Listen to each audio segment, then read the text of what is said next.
Red rain കുറേ നാളുകൾക്ക് മുമ്പ് ഇറങ്ങിയ പടമാണ്. കുറേ നാളുകൾക്ക് മുമ്പ് റിവ്യൂ വന്നിട്ടുള്ള പടമാണ്. ഞാൻ കണ്ടിട്ട് ഏകദേശം 2-3 മാസമായി തോന്നുന്നു, എനിക്കറിയില്ല. ഞാൻ റിവ്യൂ ചെയ്യണമെന്ന് വെച്ചിട്ട് പിന്നെ മറന്നുപോയി റിവ്യൂ ചെയ്യാനായിട്ട്. പെട്ടെന്ന് ഇപ്പോൾ ഓർമ്മ വന്നുകൊണ്ടാണ് റിവ്യൂ ചെയ്യണത്. ഈ റെഡ് റെയിൻ എന്ന് പറഞ്ഞു കഴിഞ്ഞാൽ ചിലപ്പോൾ നിങ്ങൾക്ക് കാണാൻ വലിയ താല്പര്യം വരാൻ ചാൻസ് കുറവാണ്. കാരണം 2013 ഇറങ്ങിയ പടം ആണ്. മലയാളത്തിലെ സയൻസ് ഫിക്ഷൻ പടമാണ്. ഈ പടം കാണുന്നിട്ട് മുമ്പ് ഞാൻ മലയാള സിനിമേനെ കുറ്റം പറഞ്ഞതാണ്. സയൻസ് ഫിക്ഷൻ പടം വല്ലതും ഉണ്ടോ എന്ന് കുറ്റം പറഞ്ഞതാണ്.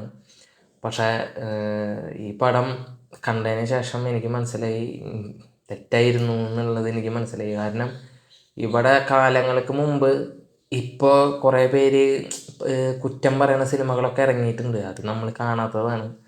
പക്ഷേ ഈ സിനിമ കണ്ടപ്പോൾ എനിക്കൊരു അഭിമാനം തോന്നി. കാരണം സയൻസ് ഫിക്ഷൻ പടം മലയാളത്തിലുണ്ട്, അതും ഏലിയൻ്റെ പടം ഉണ്ടെന്ന് പറയാൻ നമുക്ക് പറ്റും. ഇതൊരു ഏലിയൻ്റെ പടമാണ്. ഇതിൻ്റെ നിങ്ങൾക്ക് കാണാനായിട്ട് ഞാനൊരു ഇത് പറഞ്ഞുതരാം. ഇതിൻ്റെ ഡയറക്ടറിൻ്റെ പേര് പറഞ്ഞു കഴിഞ്ഞാൽ ചിലപ്പോൾ നിങ്ങൾക്ക് കാണാനായിട്ട് തോന്നും, രാഹുൽ ശിവദാസൻ. അങ്ങനെ പേര് പറഞ്ഞാൽ എത്ര പേർക്ക് അറിയുന്ന എനിക്കറിയില്ല. എന്നാലും ആളുടെ 2 പടങ്ങളും ഞാൻ പറഞ്ഞുതരാം. ഒരെണ്ണം ഭൂതകാലം, പിന്നെ ഒരെണ്ണം ബ്രഹ്മയുഗം. ഇപ്പം എല്ലാവർക്കും മനസ്സിലായിട്ടുണ്ടാവും ആരാണ് ഡയറക്ടർ എന്ന്. ആളുടെ ആദ്യത്തെ സിനിമയാണ് 2013 ഇറങ്ങിയ സിനിമയാണ്. അപ്പോൾ ആൾ എത്രത്തോളം പ്രോമിസിങ് ആയിട്ടുള്ള ഡയറക്ടറാണെന്ന് ഞാൻ പറയേണ്ട ആവശ്യമില്ല. ഇപ്പോൾ ഈ അടുത്തിറങ്ങിയ 2 സിനിമകൾ തന്നെ മതി. വിഷൻസ് ഫുള്ള് വേറെയാണ്. അത് ആളുടെ സിനിമകളിൽ നിന്ന് നമുക്ക് നല്ല വ്യക്തമായിട്ട് മനസ്സിലാവും. ഈ സിനിമ സയൻസ് ഫിക്ഷൻ സിനിമയാണ്, ഏലിയൻ ബേസ് ആയിട്ടുള്ള സിനിമയാണ്, 2013 ഇറങ്ങിയിട്ടുള്ള സിനിമയാണ്. ആ ഒരു ലോജിക്കിൽ വേണം ഈ സിനിമ നിങ്ങൾ കാണാനായിട്ട്. അതല്ലാണ്ട് ഇന്നത്തെ കാലത്തെ മേക്കിങ്ങും അതും ഇതൊക്കെ വിചാരിച്ചിട്ട് ഈ സിനിമ കണ്ടു കഴിഞ്ഞാൽ നിങ്ങൾക്ക് ചിലപ്പോൾ ദഹിക്കാൻ ചാൻസ് കുറവാണ്. പിന്നെ സയൻസ് ഫിക്ഷൻ ഇഷ്ടമുള്ള ആൾക്കാർക്ക് ഈ പടം എന്തായാലും ഇഷ്ടപ്പെടും.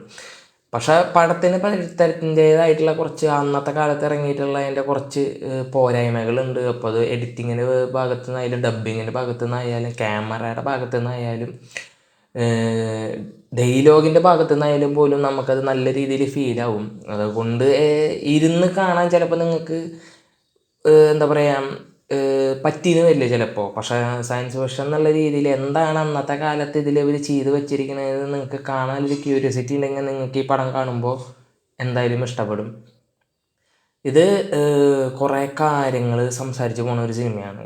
നമ്മുടെ കേരളത്തിൽ ശരിക്കും ഉണ്ടായിട്ടുള്ള ഒരു കാര്യത്തിനെ ആസ്പദമാക്കിയിട്ട് പോകുന്നുണ്ട് ഒരു സൈഡിൽ. എന്ന് വെച്ചാൽ റെഡ് റെയിൻ എന്ന് പറയണ ഈ പേര് തന്നെ കേരളത്തിൽ നടന്നിട്ടുള്ള ഒരു മഴേനെ കുറിച്ചിട്ടുള്ളതാണ്. ഇതിൻ്റെ തിയറിയും കാര്യങ്ങളൊക്കെ യൂട്യൂബിൽ വേറെ ആൾക്കാർ ഇട്ടിട്ടുണ്ട്. അത് കാണണം എന്നുള്ളവർക്ക് വേണമെങ്കിൽ അത് സെർച്ച് ചെയ്ത് കഴിഞ്ഞാൽ അറിയാനായിട്ട് പറ്റും. അപ്പോൾ അങ്ങനെ കുറേ അറിവുകൾ ഈ സിനിമയിൽ നിന്ന് നമുക്ക് കിട്ടും. സയൻസ് ഫിക്ഷൻ സിനിമകൾ കാണുമ്പോൾ നമുക്കറിയാത്ത കുറേ അറിവുകൾ കിട്ടും. അതാണ് ആ പടങ്ങളിലെ ഏറ്റവും വലിയ പ്രത്യേകത. അതിൽ സയൻസ് ഫിക്ഷൻ ആരും ഇല്ലാത്തത് വെച്ച് ചെയ്യില്ല. കാരണം അത് അങ്ങനത്തെ ഒരു സബ്ജക്റ്റാണ്. അത് ഉള്ള കാര്യങ്ങൾ വെച്ചിട്ട് ഉള്ള തിയറികൾ വെച്ചിട്ടാണ് ചെയ്യാനായിട്ട് പറ്റുള്ളൂ. ഇതിലധികം കോംപ്ലിക്കേഷൻ ആയിട്ടുള്ള തിയറികളൊന്നും കാണിക്കുന്നില്ല. സാധാരണ ഒരാൾക്ക് മനസ്സിലാവുന്ന രീതിയിലുള്ള തിയറികളും അതേപോലുള്ള കാര്യങ്ങളാണ് ഈ പടത്തിൽ കാണിക്കുന്നുള്ളത്. വളരെ സിമ്പിളായിട്ടുള്ളൊരു സയൻസ് ഫിക്ഷൻ പടമാണ്. ഭയങ്കര ഓവറായിട്ടുള്ള ഒന്നും ഇതിലില്ല. VFXൻ്റെ കാര്യത്തിൽ പറയാനാണെങ്കിൽ അന്നത്തെ കാലത്താണ് കുഴപ്പമില്ല എന്ന് പറയാം. പക്ഷേ ഞാൻ 2 കാര്യങ്ങൾ VFX എനിക്ക് ഭയങ്കര ഇഷ്ടമായി. ഒരെണ്ണം ഹെലികോപ്റ്ററിൽ ക്യാമറയുള്ള ഒരു ഷോട്ട് ഉണ്ട്. സംഭവം അത് വേറെ റീക്രിയേറ്റ് ചെയ്തിട്ടുള്ള ഒരു സംഭവമാണ്. പക്ഷേ അതെനിക്ക് ഭയങ്കരമായിട്ട് ഇഷ്ടപ്പെട്ടു. പിന്നെ എന്ന് പറയുന്നത് ഹെലികോപ്റ്റേഴ്സ് കുറച്ച് ഒരു 5-6 വരുന്ന ഒരു ഷോട്ടുണ്ട്. അത് ഞാൻ ഭയങ്കരമായിട്ട് ശ്രദ്ധിച്ച് നോക്കിയത്. കാരണം അങ്ങനെയുള്ള ഷോട്ടുകൾ നന്നായിട്ട് നമുക്ക് ക്യാച്ചിങ് ആവും VFX എന്ന് പറയാൻ. പക്ഷേ അത് കുഴപ്പമില്ല, നന്നാക്കി ചെയ്തിട്ടുണ്ട്. പക്ഷേ ഹെലികോപ്റ്ററിൻ്റെ പൊസിഷൻ വേറെ ആയിരുന്നു എന്ന് മാത്രം.